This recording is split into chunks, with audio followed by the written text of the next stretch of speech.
So hi guys, I am Karishma. Welcome back to my YouTube channel. कैसे हो आप लोग? आई होप आप लोग सब बहुत अच्छे हो, आप लोगों की हेल्थ अच्छी है, आप लोगों की पढ़ाई अच्छी चल रही है।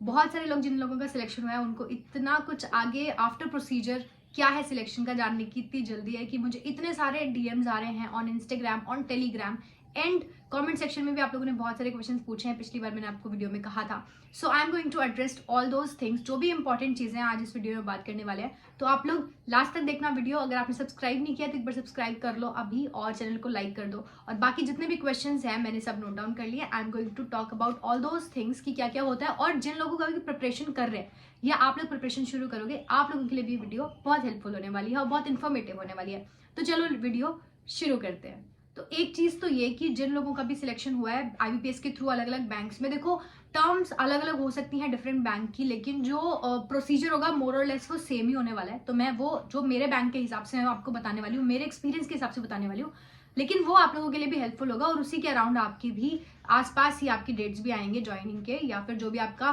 बैंक का इंटीमेशन होगा आपको, वो आपको उसी के अराउंड मिलेगा।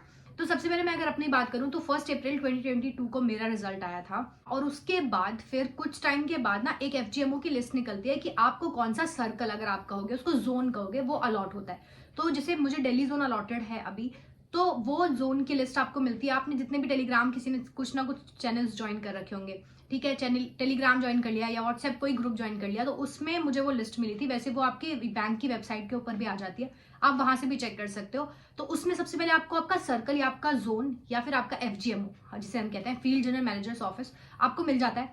वो आप चेक करते हो। और उसके बाद जो मुझे सबसे पहले बैंक की तरफ से जो एक मेल आई थी, जो इंटीमेशन था, वो था 17 मई 2022 को मुझे मेल आया था, जिसमें उन्होंने बताया था कि आपका प्रोविजनल सिलेक्शन हो गया है और 1 जून 2022 से लेकर 4 जून 2022 के बीच में आपका डीवी होना है। उसके बाद सेकंड जो मेल मुझे बैंक की तरफ से आई वो थी 25 मई को। तो आप लोग देख लो कि अप्रैल को रिजल्ट आया 1 अप्रैल, और उसके बाद अब मेल आ रही है। तो मतलब 1.5 महीना लगा था जब बैंक की तरफ से कोई इंटीमेशन आया था, ठीक है।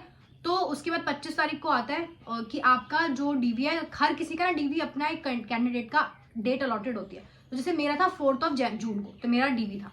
तो आप मान लो कि पूरे 2 महीने लग गए डीवी होने के अंदर। अप्रैल से लेकर जून तक 2 महीने हो गए थे, तब डीवी हुआ है। अब ये डिपेंड करता है कि अब आपका जो एचआर है, आपका जो बैंक है, वो कितनी जल्दी आपका प्रोसेस कराना कंप्लीट चाहता है, या वो कितना फ्री है क्लोजिंग के जस्ट बाद, ठीक है। तो वो सब चीजें वो डिपेंड करती हैं आपके एचआर के ऊपर। कोई कोई बैंक्स होते हैं वो 1 महीने के अंदर करा देते हैं, कोई 2 महीने, कोई 3 महीने भी ले लेंगे। तो ये मैं आपको एवरेज टाइम बता के चल रही हूँ कि 1 से 1.5 महीना आराम से आपका लग जाता है जब आपका डीवी होता है। मेरे केस में 2 महीने लग गए थे, आप लोगों का हो सकता है कि 1.5 महीना भी लग जाए, या फिर उतना ही प्रोसेस लगे 2 महीने के अंदर हो।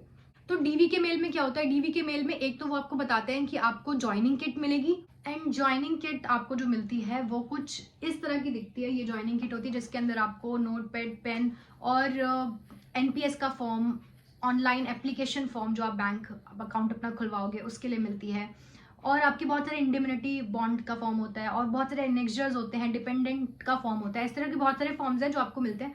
वो तो जब आपको किट मिलेगी वो आप तब भी देख लोगे।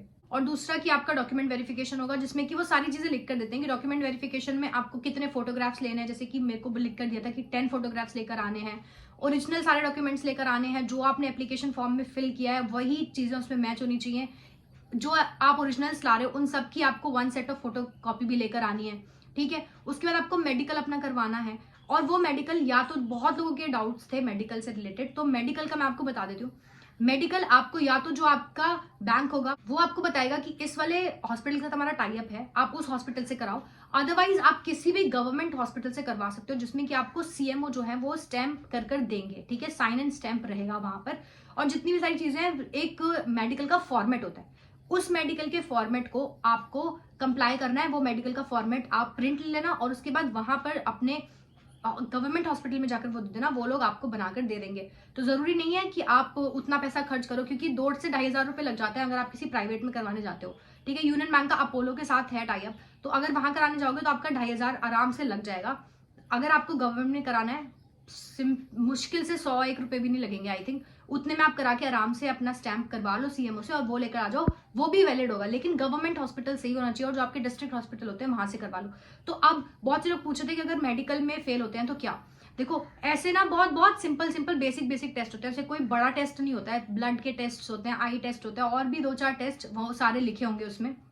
वेट, हाइट, ये वो, कोलेस्ट्रॉल, है ना, ये सिंपल सिंपल से टेस्ट होते हैं, इनको आपको करना होता है। और मोस्टली वो हमेशा हर एक में ना करके, अगर कोई ज्यादा बड़ी प्रॉब्लम है मान लो, क्योंकि अगर आप देखो कोई ऐसी प्रॉब्लम है जो आपने वहां मेंशन नहीं करी है और फिर उसके अगेंस्ट आपकी आई साइट की कोई ज्यादा बड़ी प्रॉब्लम आ रही है, या ऐसी कोई प्रॉब्लम है, अगर कोई मेजर प्रॉब्लम आ रही है, तो ही वो हो सकता है कि आपको मेडिकल में रिजेक्ट करें। ये परसेंट चांसेस 1% से भी कम होते हैं ऐसा कि आपको मेडिकल में रिजेक्ट किया जाएगा। अगर आप थोड़े भी ठीक हो ना, आपको पता है कि आपकी हेल्थ ठीक है, तो ऐसी कोई बड़ी बात मेडिकल में नहीं होती। और फिर भी अगर कुछ ऐसी चीज आती है तो आपको आई थिंक कि टाइम देंगे। ऐसा कोई केस मेरे सामने कभी आया नहीं है मेडिकल का।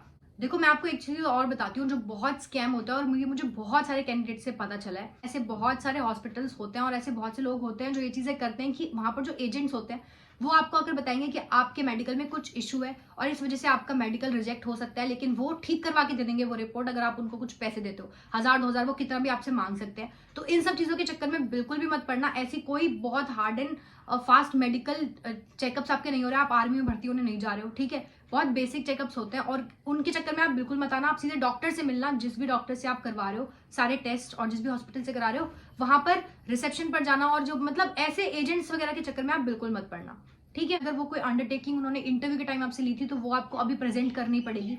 और जो सबसे इंपॉर्टेंट चीज होती है वो है एनओसी। अगर आप अभी कहीं काम कर रहे हो, ऐसे बहुत से लोग होते हैं जो काम कर रहे होते हैं, आप लोगों को एनओसी वहां पर लाकर देनी है, उसके बिना वो आपको अलाउ बिल्कुल भी नहीं करेंगे। अगर आपने पहले कहीं मेंशन नहीं किया है, आप कहीं काम करते हो, ऐसे बहुत लोगों ने मुझे क्वेश्चंस पूछे हैं कि वो लोग ऑलरेडी काम करते हैं लेकिन उन्होंने कहीं नहीं मेंशन किया है, तो अब भी आपको मेंशन करने की जरूरत नहीं है अनटिल अनलेस आपको कोई वो प्रॉब्लम क्रिएट करने वाले हैं जो आपकी प्रीवियस एम्प्लॉयर हैं। लेकिन अगर ऐसा नहीं है तो आपको अब मेंशन करने की जरूरत नहीं है। और अगर आप मेंशन कर रहे हो तो आप एनओसी जरूर लेकर जाना, बिना एनओसी के वो आपका डीवी सक्सेसफुल नहीं माना जाएगा।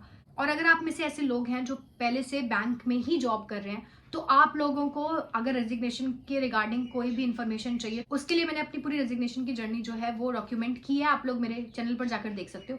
फिर भी अगर आपको फ्रेश एक वीडियो चाहिए उसके ऊपर, तो आप लोग मुझे बता सकते हो, मैं एक नई वीडियो बना दूंगी जिसमें सारी चीजें इन्वॉल्व कर दूंगी।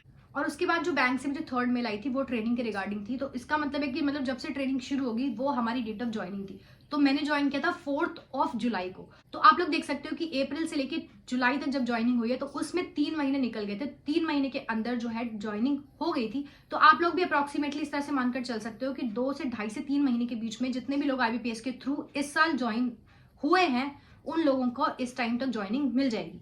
तो आई होप कि आप लोगों को वीडियो हेल्पफुल लगी होगी। तो अगर आपके और भी कोई डाउट्स हैं जो शायद मैंने एड्रेस नहीं किया, या फिर और इसके बाद की ट्रेनिंग किस तरह से होती है और क्या प्रोसीजर होते हैं, वो सब अगर आपको ज्वाइनिंग के बाद के जाने, आप लोग मुझे कमेंट सेक्शन में पूछ सकते हो, मैं आपको बता दूंगी। बाकी मैं बहुत सारी इस तरह की रेलेवेंट चीजें तो शेयर करती रहती हूँ, तो आप सब्सक्राइब रहना। और मेरा ऑलमोस्ट 1 साल अब होने वाले हैं मुझे बैंक में, तो उसका बहुत जल्दी मैं अपना एक्सपीरियंस शेयर करने वाली हूँ आरआरबी वर्सेस आईबीपीएस की, मुझे क्या बेटर लग रहा है और मेरे क्या एक्सपीरियंसेस रहे हैं दोनों में काम करने के। सो आप लोग सब्सक्राइब कर लो, वीडियो लाइक कर दो, और मैं आपको मिलूंगी अदर इन्फॉर्मेटिव वीडियोस में।